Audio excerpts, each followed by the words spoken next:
Je vous rappelle que la chaîne est en partenariat avec Atsuka. Atsuka, c'est une marque de vêtements spécialisée dans le manga. Vous y trouverez tout ce que vous voulez. Du Death Note, du Pokémon, du Hunter x Hunter, du Chainsaw Man. Il y a pour tous les goûts. Vous avez plusieurs designs par vêtement, plusieurs tailles également par vêtement. Concrètement, voilà, il y a beaucoup de choix et c'est plutôt cool. Bien évidemment, vous devrez passer par mon lien en description, qui est donc mon lien d'affiliation. Et d'ailleurs, j'ai un petit code pour vous, le code ZAYLOK, XAYLOK, on se fait pas chier ici, qui vous permet d'avoir 25% de réduction sur tous les articles. Et en plus, ça vous donne un petit quelque chose, un petit t-shirt, ça permet de faire un petit cadeau pour les gens que vous aimez. Vous connaissez tous le grand Steven Spielberg, c'est un réalisateur que j'aime beaucoup et qui a fait en soi pas tant de films que ça. Enfin, il a fait le premier Les Dents de la Mer, il a fait un film pas du tout connu du nom de Jurassic Park, très connu du coup. Il a été producteur aussi sur de nombreux films, il a notamment créé la boîte Amblin Entertainment, il a fait aussi E.T. voilà. C'est un réalisateur qui a beaucoup fait dans les années 70 et 90, sauf que dans les années 2010, il a fait un film qui est pour moi la quintessence de ce que Steven Spielberg peut faire de mieux en termes de cinéma. Alors, il a fait mieux, mais je trouve que ce film montre vraiment l'impact que peut avoir Steven Spielberg. Je m'explique, Ready Player One. C'est un film adapté d'un roman, c'est pas un scénario original pour le coup. D'ailleurs, sachez qu'il y a une suite qui est en préparation qui adapte le deuxième roman, qui s'appelle Ready Player 2, et qui en gros est un film où on est dans un monde un peu dystopique, où pour s'échapper de la réalité, les gens vont dans un monde virtuel appelé l'Oasis et cherchent à prendre possession de 3 clés dispersées autour du jeu pour justement avoir accès au trésor ultime, à savoir la conquête de l'Oasis. Là-dedans, tu as une société qui s'appelle IOI, on va reparler de ça, qui essaye aussi d'avoir les clés.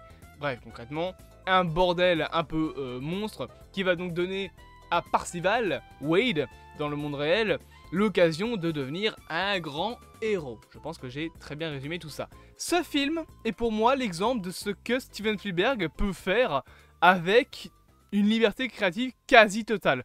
Dans le sens où Steven Spielberg est un réalisateur qui a fait des grands films et qui est surtout très proche de la pop culture. Et Ready Player One est un film qui se passe dans un jeu vidéo. Donc on va avoir des refs à tout. Il y a tout. La DeLorean, le T-Rex de Jurassic Park, King Kong, le géant de fer, Mechagodzilla, Tracer de Overwatch, Chun-Li de Street Fighter, Jason, Chucky. Il y a plein de références, des trucs de World of Warcraft, les Master Chief de Halo, la planète qui s'appelle littéralement la planète Doom.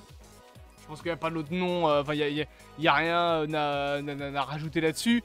Tout est une référence dans ce film, et bien évidemment, c'est le principe même du film, c'est la chasse aux easter eggs. Les œufs de Pâques en français. C'est ces fameux petits trucs qui sont cachés dans les jeux vidéo et qui sont des petites références. Et le principe même du film, c'est de chercher le premier easter eggs, qui est dans un jeu qui s'appelle Adventure.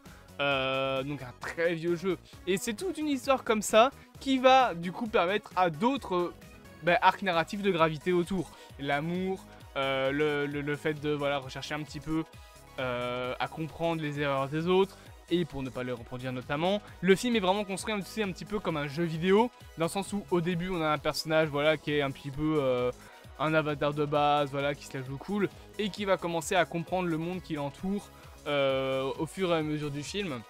Chose que j'aime vraiment beaucoup dans le film. Et d'ailleurs j'aime énormément le moment où t'as Parzival, donc Wade et Samantha, donc Artemis, qui vont se voir dans le film et se rencontrer dans la vraie vie et comprendre que c'est leur tronche dans la vraie vie. Clairement ils sont pas comme dans le jeu, on dirait vraiment deux personnes qui étaient sur un site de rencontre et qui se disent « Ah, t'es peut-être plus jolie sur la photo ». Ça sent le vécu alors que j'ai jamais été sur des sites de rencontres. C'est juste que je connais des gens qui ont eu ça. Mais bref, c'est un film que je trouve très bon en termes de mise en scène aussi parce que franchement, le combat final, c'est un bordel monstre. Je veux dire, il y a tout le monde, ok? Genre, quand il y a tout le monde, c'est en gros tous les avatars de l'Oasis qui se battent contre le grand méchant, qui est le patron de IOI. D'ailleurs, il est intéressant de noter que la grande entreprise finale s'appelle IOI, IOI 101, langage binaire, qui est donc un langage informatique. Et donc tu as tous les grands, enfin tous les avatars des joueurs de l'Oasis qui vont sur la planète Doom pour justement aider Parzival à atteindre la dernière clé. Et quand ils vont faire ça, ils vont arriver du coup avec leur avatar.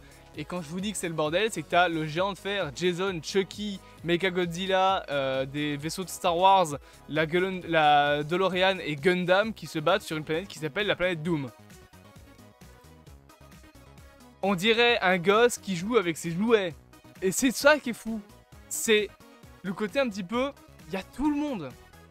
Qui n'a jamais rêvé d'avoir un film où dans le même film, t'as Iron Man, un personnage de Dragon Ball, un personnage de One Piece, un Transformers, Homer Simpson. On a tous rêvé d'avoir un jour un truc ainsi. Ça arrivera jamais parce que déjà, il faudrait commencer à expliquer en termes de crossover dans l'histoire comment ça se fait que t'as tout le monde. Mais là, déjà dans le film, il explique très bien. C'est un jeu vidéo, tu peux avoir l'avatar que tu veux. Tu veux avoir Dragon Ball, tu l'as. Le seul moyen d'avoir ça, ce serait quoi? De faire un film Fortnite. En fait, vraiment, Ready Player One, c'est un film Fortnite. C'est un film avec plein de refs aux jeux vidéo, mais qui sont assez subtils et qui sont bien amenés. Oui, c'est un jeu vidéo, ils ont des avatars, et leurs avatars sont des personnages qu'ils aiment bien. Voilà. Et du coup, tu vas avoir notamment Jason, tu vas avoir Freddy, tu vas avoir des créatures de World of Warcraft, tu vas avoir Gojo de Mortal Kombat. Tu vas vraiment avoir tout le monde. Et c'est le bordel, mais c'est jouissif comme bordel. Genre, je suis désolé, le combat Gundam Mechagodzilla, cette phrase déjà est lunaire et c'était incroyable. Le mec qui utilise son armure Gundam et qui vole dans les airs et tout, enfin, je trouve ça trop stylé. Et c'est superbement mis en scène. Vraiment, genre, c'est fluide, c'est propre, il y a des beaux plans. On n'est pas sur un film de Michael Bay où tout va bouger dans tous les sens. Là, il y a une vraie chorégraphie de combat, il y a une esthétique, il y a une fluidité dans le combat. Pitié, Steven Spielberg, pourquoi est-ce que t'es juste producteur des films Transformers? Faut le mettre en scène. Faut montrer ton talent. Tu sais le faire. Et le pire, c'est que, par exemple, Gundam, c'est un personnage humanoïde, entre guillemets, c'est pas Mechagodzilla qui est un monstre, c'est un personnage humanoïde. Eh ben, vous savez quoi? Il le filme à taille humaine.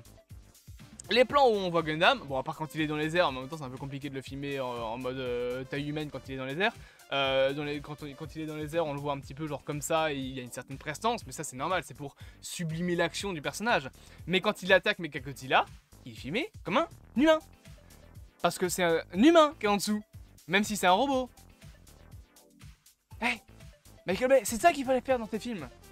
Hein, quand tu filmes un robot de 9 mètres de long qui sait parler, c'est peut-être qu'il y a autre chose à faire que juste faire pif paf boum. Bref, voilà. C'est un truc que j'aime beaucoup dans ce film. Bien évidemment, bon, ça se moque, enfin ça se moque. Ça utilise aussi un petit peu le côté de, comme c'est un jeu vidéo, tout le monde a un avatar, donc personne n'est comme dans la réalité.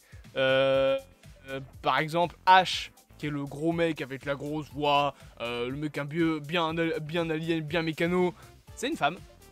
Voilà. C'est l'afro qui est là, enfin, oui, c'est comme ça qu'on dit. Qui n'a rien à voir avec son personnage. Et le grand ninja, bien précieux, bien je suis un ninja, je combats avec des samouraïs et tout, c'est un gosse de 11 ans. C'est tellement réel. Il aurait juste fallu un vieux de 50 ans et c'est bon. Oh la blague. Bref. Franchement, si vous ne connaissez pas ce film, allez le voir. Il est rempli de bon sens, rempli de cœur. Il y a tellement de références qu'on pourrait en parler pendant une demi-heure. C'est vraiment un film qui prend la culture geek.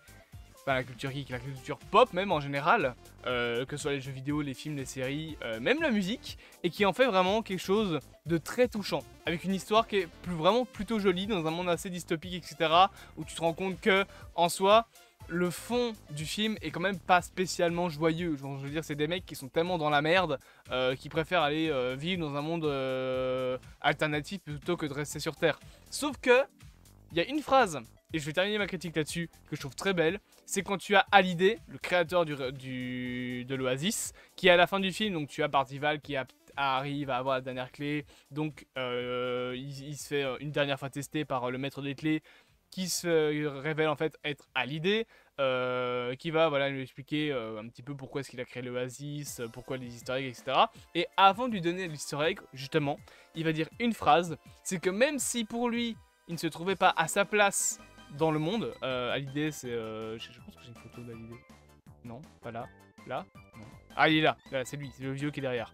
Il va dire une phrase que je trouve très belle, c'est que même s'il se sent pas à sa place dans le monde réel, c'est le seul endroit où tu peux vraiment manger de la vraie nourriture. Je trouve ça très beau comme phrase. J'espère que cette petite vidéo vous aura plu. Bien évidemment, n'hésitez pas à vous abonner, à partager, à liker et à commenter. Et on se dit à bientôt pour de prochaines aventures.